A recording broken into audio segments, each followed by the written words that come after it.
Susan Brownell Anthony was born in 1820, in Adams, Massachusetts, at a time when American society believed a woman's role was fixed and unquestioned.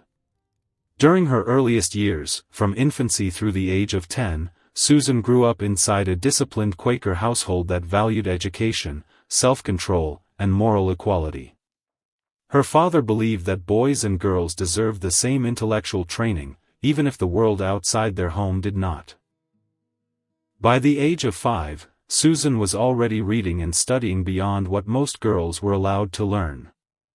Between the ages of 7 and 10, she experienced her first direct encounter with injustice, when she was denied advanced schooling simply because she was female. That moment quietly reshaped her understanding of society. Susan Brownell Anthony did not yet speak out, but she observed carefully, learning that inequality was not natural, it was enforced. Between the ages of 11 and 20, Susan Brownell Anthony moved steadily from childhood awareness into disciplined understanding. As a teenager in the 1830s, she continued her education with determination, encouraged by her Quaker family to think independently in a society that discouraged women from doing so. By her mid-teens, Susan had already begun teaching, one of the few professions considered acceptable for young women at the time. Yet even in the classroom, inequality was impossible to ignore. As Susan entered her late teens, she discovered that male teachers were paid more for the same work, solely because of their gender. This realization did not shock her, it confirmed what she had already sensed. Education, she learned, did not erase injustice. It revealed it. By the time Susan Brownell Anthony reached the age of 20, she understood that knowledge carried responsibility, and silence only strengthened unfair systems. Between the ages of 21 and 25, Susan Brownell Anthony stepped fully into adulthood, carrying her principles into a wider and more complex world. In the early 1840s, she worked full-time as a teacher, supporting herself with determination and quiet independence. Yet adulthood brought clarity as well as frustration. Susan saw how limited a woman's future remained, regardless of intelligence or effort. As she moved through her early 20s, she became increasingly aware that education alone could not protect women from economic dependence or social control. Every classroom, every paycheck, reinforced the same message. By the age of 25, Susan Brownell Anthony no longer viewed inequality as a personal inconvenience. She recognized it as a structural problem, woven into law, custom, and expectation. This realization marked a shift. She was no longer simply observing injustice. She was preparing, consciously and deliberately, to challenge it. Between the ages of 26 and 30, Susan Brownell Anthony entered a period of deep awareness and quiet transformation. In the late 1840s, she continued working as a teacher, fully independent yet increasingly constrained by the limits placed on women. As Susan moved through her late 20s, she recognized that inequality was not confined to one profession or one institution. It was embedded in wages, laws, and social expectations. Each year brought sharper clarity. Intelligent women remained economically dependent, politically invisible, and legally powerless. By the age of 30, Susan Brownell Anthony understood that personal success could not overcome a system designed to restrict women collectively. This realization marked a crucial shift. She was no longer questioning isolated unfairness. She was identifying a structure of injustice, one that demanded organized resistance rather than quiet endurance. Between the ages of 31 and 33, Susan Brownell Anthony stepped into the defining partnership of her life. In 1851, at the age of 31, she met Elizabeth Cady Stanton, a woman whose ideas matched Susan's growing determination. Their connection was immediate and transformative. Susan brought discipline, organization, and tireless energy, while Stanton contributed sharp legal reasoning and visionary thought. Together, they recognized that women's rights required structure, strategy, and persistence. As Susan moved through her early 30s, this partnership gave direction to her growing sense of injustice. No longer working alone, Susan Brownell Anthony now belonged to something larger than herself. By the age of 33, she understood that lasting change would not come from isolated effort, but from coordinated action. History had quietly shifted course, shaped by two determined minds moving in the same direction. Now 34 to 36, Susan Brownell Anthony solidified one of the most important partnerships in American history. During this period, she worked closely with Elizabeth Cady Stanton, whose legal insight and visionary thinking complemented Susan's relentless energy and organizational skill. At 34, Susan Brownell Anthony traveled extensively, coordinating conventions, mentoring younger activists, and planning petitions with a meticulous hand. By 36, she had become the strategic engine behind the growing women's rights movement. Together, the two women crafted a vision that extended beyond temperance or local reform. They sought national recognition of women's citizenship and rights. Susan Brownell Anthony understood that lasting change required structure, persistence, and unity. This partnership transformed her activism from passionate effort into a movement capable of reshaping American society. Between the ages of 37 and 40, Susan Brownell Anthony expanded her activism beyond local towns to reach a national audience. By 37, she was traveling tirelessly, speaking at conventions, organizing petitions, and connecting reformers across the United States. She confronted hostility, ridicule, and even threats, yet her resolve never wavered. Each journey reinforced her belief that women's rights could only be realized through sustained public effort. By age 39, Susan Brownell Anthony had become a recognizable figure in the growing national suffrage movement. Her speeches, precise organization, and unyielding commitment inspired others to join the cause. By 40, she had transformed from a dedicated regional activist into a national leader, demonstrating that persistence, courage, and careful strategy could amplify one person's influence into a nationwide movement for justice. In the early 40s, Susan Brownell Anthony confronted the legal and cultural barriers that kept women from full citizenship. By 41, she had recognized that petitions and speeches alone could not dismantle laws designed to exclude women. She challenged restrictive marriage laws, unequal pay, and societal expectations that confined women to domestic roles.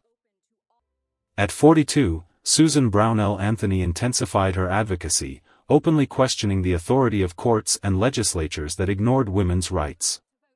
By 43, her arguments had gained national attention, drawing both admiration and criticism. Susan Brownell Anthony understood that challenging tradition was uncomfortable, even dangerous, but she persisted. In these years, she laid the groundwork for direct action, demonstrating that courage, clarity, and unwavering principle could begin to shift both law and public perception in favor of women's equality. Between the ages of 44 and 45, Susan Brownell Anthony faced one of the most challenging periods of her life, as the nation was engulfed in the Civil War. At 44, she recognized that freedom for men could not be considered complete while women remained legally and socially excluded. Traveling across northern states, she spoke to audiences large and small, insisting that the principles of liberty, justice, and equality must apply to all citizens, regardless of gender. By 45, Susan Brownell Anthony had become a respected national figure in the suffrage movement. She met with reformers, strategized with allies, and inspired a generation of women to take action. Her eloquence, careful reasoning, and unwavering courage drew attention even amid national turmoil. These years reinforced her conviction that social change could not wait for convenience or consensus. It required persistence, courage, and a steadfast commitment to justice. Between the ages of 46 and 47, Susan Brownell Anthony deepened her advocacy for women's rights, insisting that true freedom required full citizenship for women. At 46, she analyzed the implications of the 14th and 15th Amendments, recognizing that while these laws expanded rights for black men, they simultaneously excluded women, introducing the word male into the Constitution. Susan Brownell Anthony argued that liberty was incomplete if half the population remained politically invisible. By 47, she had begun to frame her activism around the principle that social justice must be universal. Traveling extensively, speaking in lecture halls, and strategizing with fellow reformers, she challenged lawmakers and public opinion alike. These years cemented her vision that equality could not be selective, and that women's participation in democracy was essential for a nation truly committed to justice and freedom. Now 48 and 49, Susan Brownell Anthony confronted divisions within the women's suffrage movement. By 48, she faced difficult choices as some allies prioritized racial equality while others pushed to delay women's voting rights. Susan Brownell Anthony understood that compromise could dilute the movement's mission, yet she navigated these tensions with strategic care. Traveling extensively, she mediated conflicts, coordinated petitions, and gave speeches emphasizing that women's rights were not secondary to any other cause. At 49, she had become the central figure holding the movement together, using diplomacy, vision, and unwavering principle to guide reformers toward unity. These years demonstrated her remarkable ability to balance conviction with pragmatism, proving that leadership was as much about tact and persistence as it was about passion. Now in her early 50s, Susan Brownell Anthony asserted her independence and leadership within the women's suffrage movement. At 50, she focused on creating a resilient network of local activists, ensuring petitions and campaigns could continue even without her constant presence. By 51, Susan Brownell Anthony had refined her approach, blending legal argumentation with persuasive public speeches, demonstrating strategic brilliance. At 52, she traveled tirelessly across towns and cities, mentoring young reformers, mediating disputes, and inspiring communities with her unwavering commitment. These years highlighted her ability to combine vision with action, showing that the movement's success depended on both moral clarity and organizational skill. Susan Brownell Anthony proved that leadership required courage, planning, and relentless perseverance, setting the foundation for future victories in women's rights. Between the ages of 53 and 55, Susan Brownell Anthony continued her relentless advocacy for women's rights, even when public opinion was indifferent or hostile. At 53, she recognized that true progress often meant standing alone against popular sentiment. She traveled across states, delivering speeches, mentoring activists, and organizing petitions with unwavering precision. By 54, Susan Brownell Anthony had mastered the art of strategic persistence, balancing diplomacy with firm principle, ensuring the suffrage movement stayed focused despite criticism.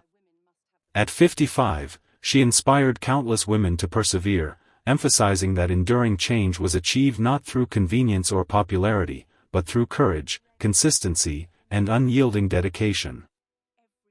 Her example demonstrated that moral leadership required sacrifices that few were willing to make, yet she never wavered from her vision of equality.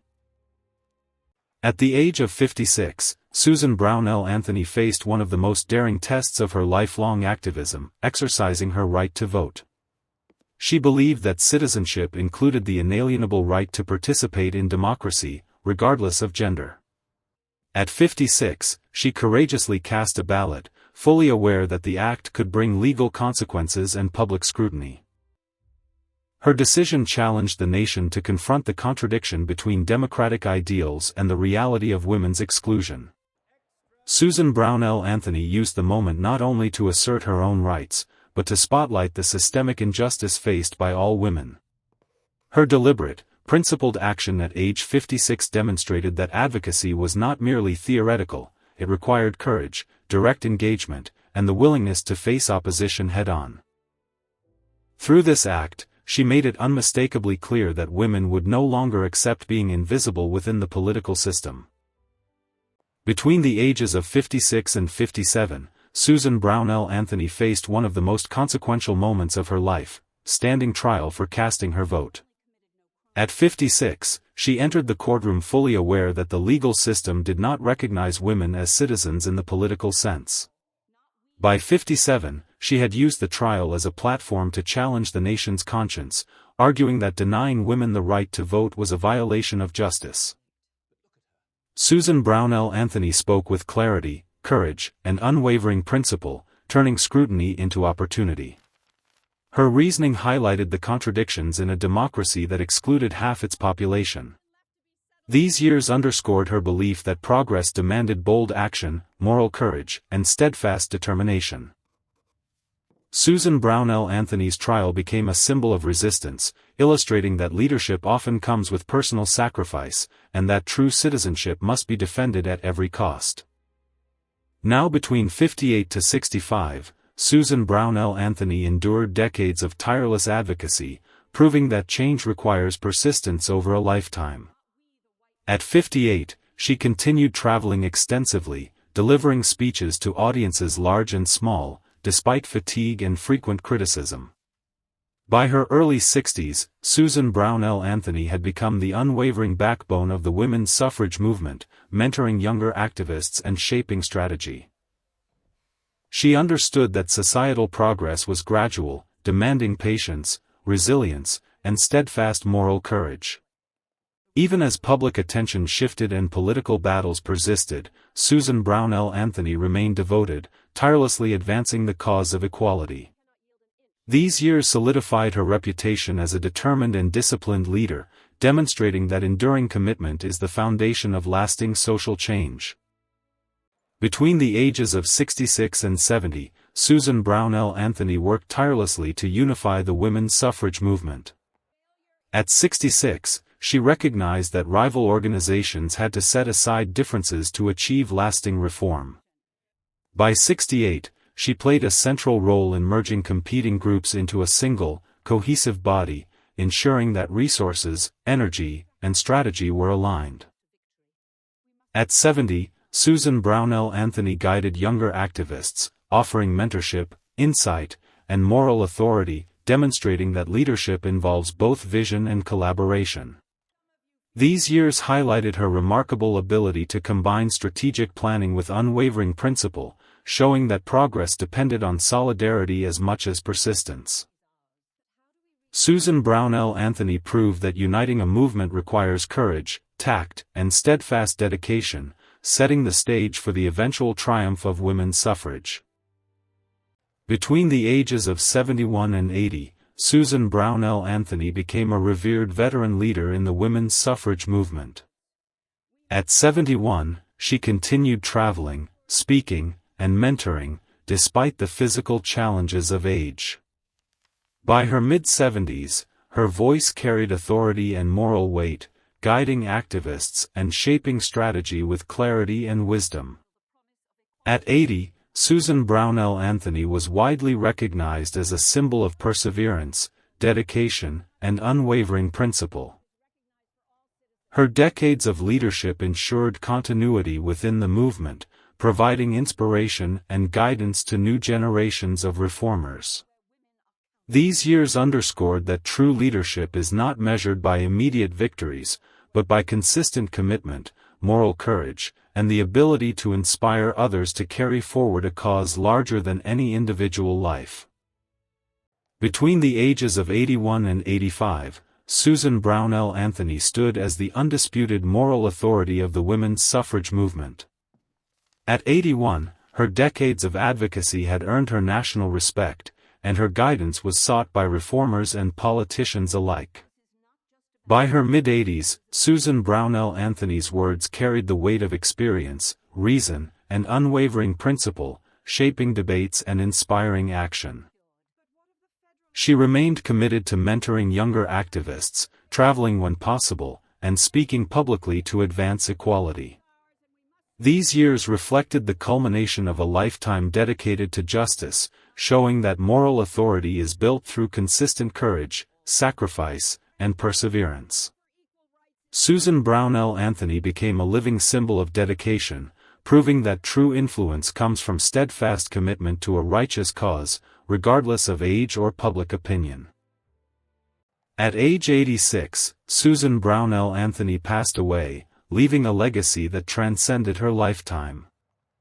Though she never witnessed the legal victory of women's suffrage, her relentless advocacy laid the foundation for the 19th Amendment, ratified 14 years later in 1920. Susan Brownell Anthony's courage, strategic brilliance, and unwavering principle inspired generations of activists to continue her work. Her life demonstrated that enduring change is the product of persistent effort, moral clarity, and unyielding dedication. Even in death, Susan Brownell Anthony remained a guiding presence, her name synonymous with equality, justice, and civic courage. The world she left behind was irrevocably transformed, proving that one person's commitment to justice can ripple through time, shaping the future in profound and lasting ways.